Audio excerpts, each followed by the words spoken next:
Today I will show you a comedy, crime, thriller film from 2013, titled The Family.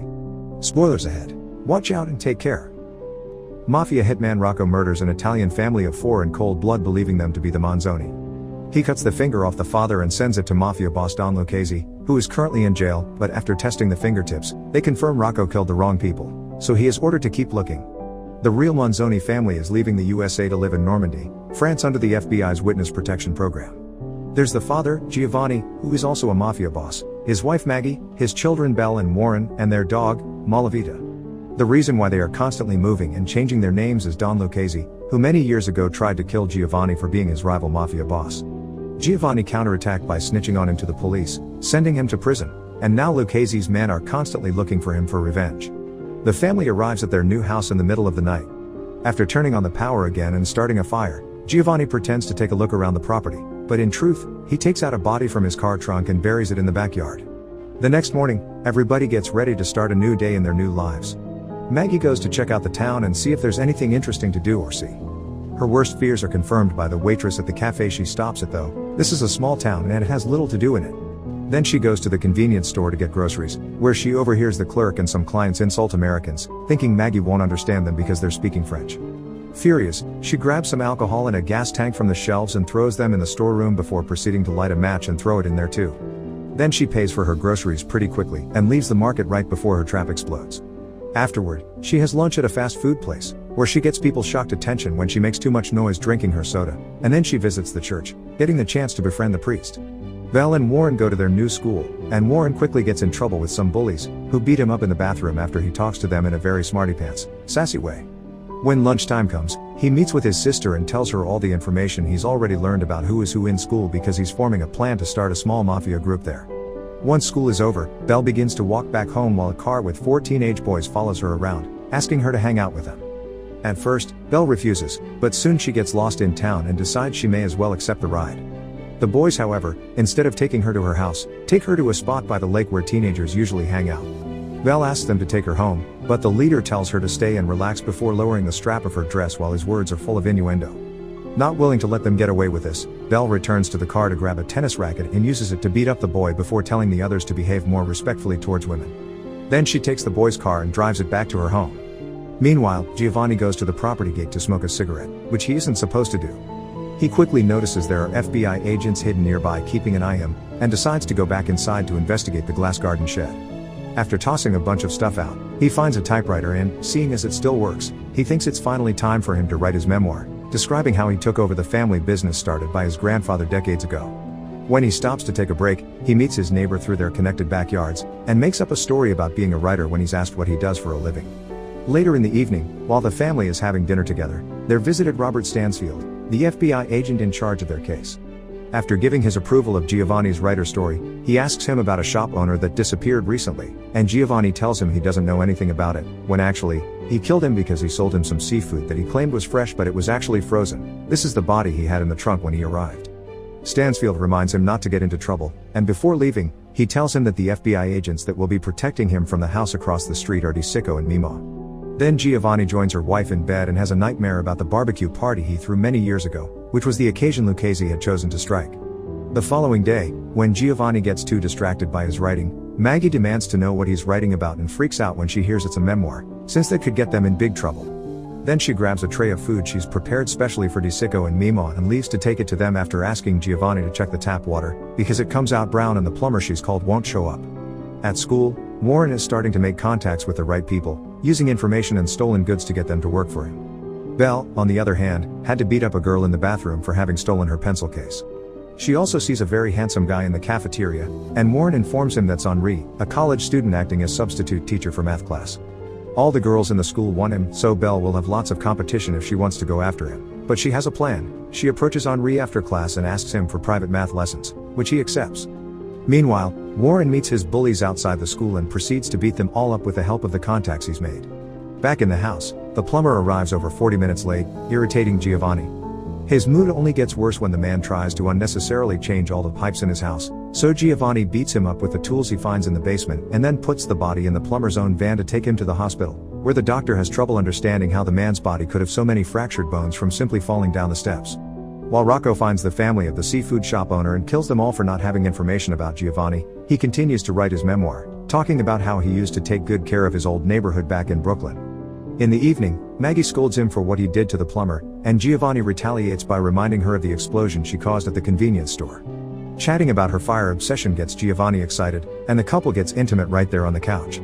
When the weekend comes, the family throws a barbecue party and invites all the neighbors, an idea they aren't very fond of, but Stansfield insisted so they could integrate themselves with the community better.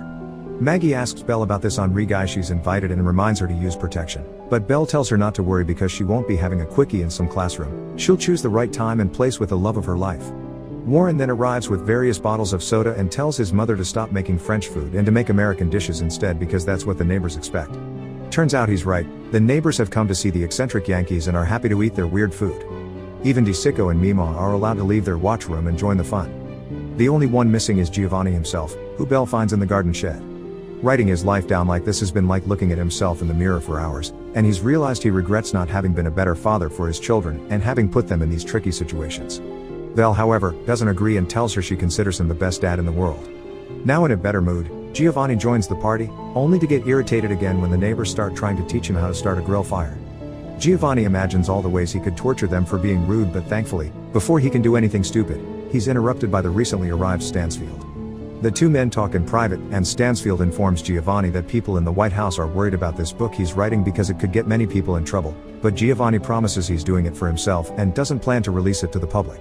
He also tells him that Giovanni snitching on Lucchese has been the best advertising the FBI has ever had, and nowadays, more and more members from Giovanni's old Mafia gang are giving up information in exchange for protection in order to live a safer life. At the end of the party, Belle is disappointed that Henri didn't show up. The following day, Giovanni goes to see the mayor to discuss the brown water problem. The man doesn't have a solution though, and Giovanni imagines himself beating him up for it before leaving the office without creating any kind of trouble. Next, he visits the water company, where he confirms the water already arrives dirty to their reserves, and one of the workers there gives him a clue behind the cause, a local fertilizer factory.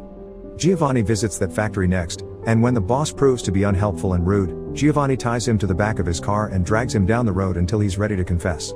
The man explains to him how to find the turbine he must deactivate to get clean water, and now that he has the information he needs, Giovanni leaves him in the middle of the road with his bike after promising to cut his balls if he ever tells anyone what happened.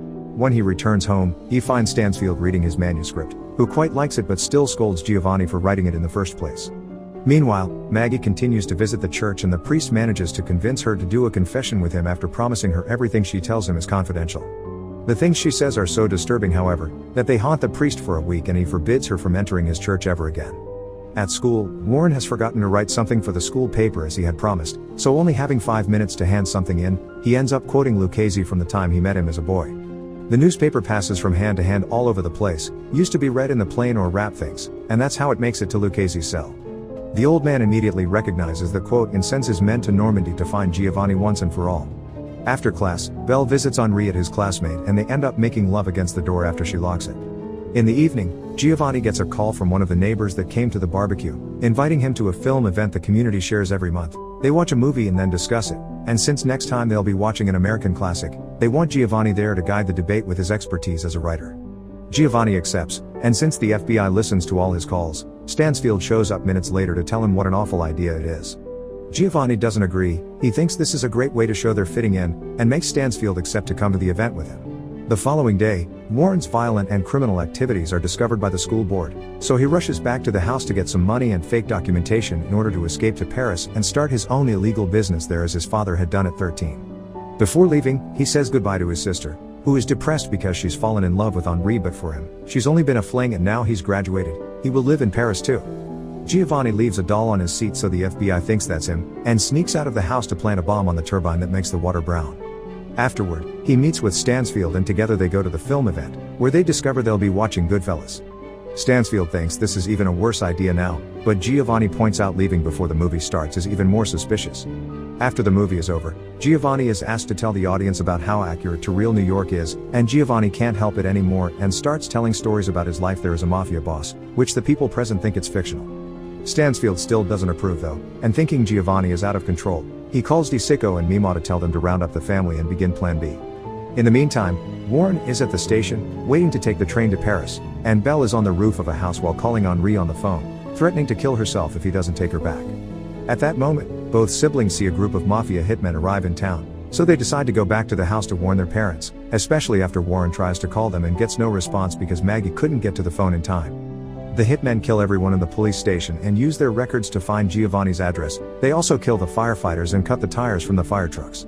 While Maggie joins DeSicco and Mima to ask about her children because they aren't home, an explosion goes off in the city. It's the bomb Giovanni had planned, which he programmed to explode right now so he could use the film event as an alibi. Stansfield drives him back to his house and drops him there, warning him not to come out while he goes to talk to the police. Maggie also wants to return home, but as soon as she steps outside, she sees the mysterious men in black and goes back inside with DeSicco and Mima, where she tries to call the house but her husband won't pick up the phone. The hitmen arrive at the house and make it explode, killing as well any neighbor that comes out to see what the noise is about. Luckily for Giovanni, he survives thanks to hiding in the garden after hearing Malavita bark as an alert.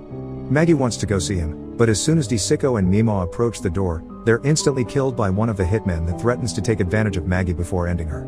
Giovanni arrives at that very moment and jumps on the hitman, asphyxiating him from behind while Maggie looks for a knife that she uses to stab their attacker for good. Meanwhile, while all the hitmen are busy investigating the ruins of the house and arguing over if they should kill the dog or not, Warren and Belle arrive and steal some of the hitmen's weapons from the trunks of their cars. A gunfight ensues then, where Warren and Belle manage to kill most of the hitmen except for Rocco.